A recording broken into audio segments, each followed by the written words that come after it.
നിങ്ങൾ ആനപ്രേമികളാണോ എങ്കിൽ അല്പം നിരാശയുണ്ടാക്കുന്ന സങ്കടപ്പെടുത്തുന്ന ഒരു വാർത്തയാണ് ഞാൻ പ്രേക്ഷകരുമായി പങ്കുവയ്ക്കാൻ പോകുന്നത്. നമ്മുടെ ആരുടെയും കുറ്റം കൊണ്ടല്ല, ആനകൾ തമ്മിൽ പരസ്പരം ഏറ്റുമുട്ടുമ്പോൾ ആനയ്ക്ക് ശരീരത്തിൽ പരിക്കൊക്കെ ഉണ്ടാവും അല്ലേ. ഇത് തൃശ്ശൂരിൽ നിന്ന് വരുന്നൊരു വാർത്തയാണ്. തൃശ്ശൂരിൽ തുമ്പിക്കൈയുടെ അറ്റം മുറിഞ്ഞു തൂങ്ങിയ നിലയിൽ ഒരു ആന. പിടിയാനയാണ്.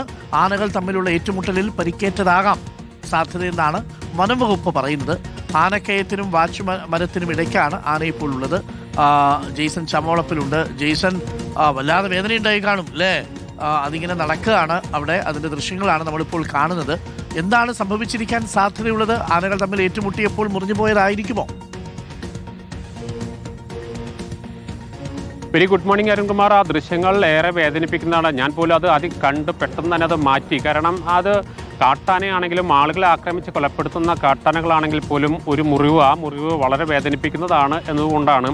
ഇത് വാച്ചുമരത്തിനും ആനക്കയത്തിനും ഇടയിലാണ് ഇപ്പോൾ ഈ ആനയുള്ളത്. രണ്ട് സാധ്യതകളാണ് വനം വകുപ്പ് പറയുന്നത്. ഒന്ന്, ആനകൾ തമ്മിലുള്ള ഏറ്റുമുട്ടൽ. രണ്ട്, കമ്പിവേലിയിൽപ്പെട്ട് മുറിഞ്ഞതാകാം എന്നതാണ്. ഏതായാലും ഈ ആനയെ കണ്ടെത്താനുള്ള ശ്രമം വനം വകുപ്പ് ആരംഭിച്ചിട്ടുണ്ട്. ഈ പരിസരത്ത് നിന്ന് അധികം മുന്നോട്ട് പോകാൻ സാധ്യതയില്ല. വലിയ തോതിൽ ആനകളുടെ ആക്രമണം നടക്കുന്ന പ്രധാന കേന്ദ്രമാണ് അതിരപ്പള്ളി, വാഴച്ചാൽ എന്നൊക്കെ പറയുന്നത്. ഈ സ്ഥലത്ത് തന്നെയാണ് ഈ ആനയെ കണ്ടെത്തിയിരിക്കുന്നത്. വാഴച്ചാലിനടുത്ത് വാച്ചുമരത്തിനും അതുപോലെ തന്നെ ആനക്കയത്തിനും ഇടയിലാണ് ഇപ്പോൾ ഈ ആനയുള്ളത്. കൂടെ ആനകളുണ്ട്. പക്ഷേ ഇവയെ കണ്ടെത്തി അതിന് ചികിത്സ നൽകുക എന്നതാണ് പ്രാഥമികമായി വനം വകുപ്പ് ഉദ്ദേശിക്കുന്നത്.